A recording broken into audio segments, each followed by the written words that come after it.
Não, eu queria citar aqui uma coisa interessante que o irmão Gesimiel tinha falado antes e me passou da mente. A justiça, Noé foi chamado de pregoeiro da justiça, não é? E eu estava pesquisando, estudando, e Matthew Henry, ele traz uma abordagem interessante. Ele fala o seguinte, concernente à justiça.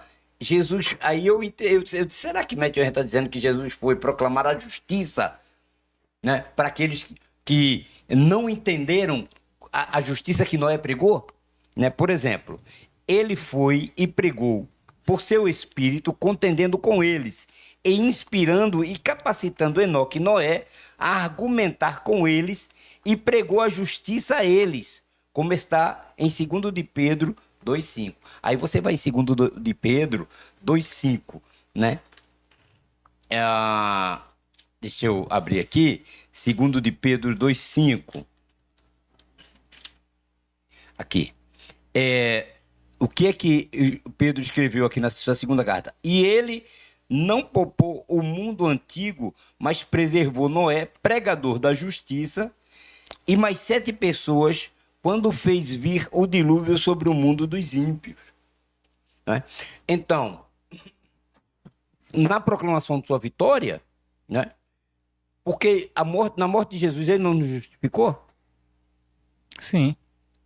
Então ele foi proclamar essa justiça que o povo não aceitou lá no tempo de Noé. Por isso que eu creio que Pedro estava repetindo isso. Mas só para a geração de Noé? Lá no inferno? O apóstolo é quem fala isso. Eu creio que não. Quando ele está falando. Porque na verdade, pastor Adilson, Pedro usa muito o exemplo de Noé, né? Não está usando bastante, né? Sim. Ele fala assim, ó, tem essa passagem, tem outra que fala assim, ó, o mundo, né, aquele povo que não achava que a coisa acontecia, mas era Deus, né, sendo longânimo. Então né, e o mundo se acabou em água. Era exatamente ele usando esse exemplo. Ele usa muito.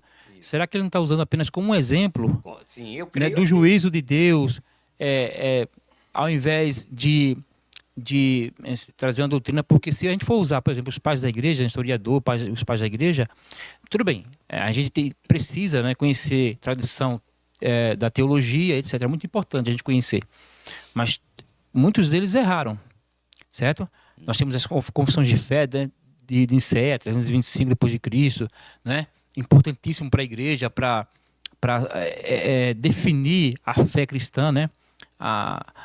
Os credos, para alguns a palavra pode ser estranha, né? Credo. Mas é crença, fé, né? Doutrina, confissão de fé. E o que acontece? Precisamos disso aí. Só que o pastor citou o apócrifo aqui, só que esses homens, né, essas pessoas também erraram. E perto de morrer, Agostinho, por exemplo, ele se retratou de coisas que ele disse ao longo do tempo, né? Então, é exatamente isso que eu estou dizendo. Porque parece fazer sentido. À primeira vista, você olha assim, não, aqui Jesus foi lá e pregou.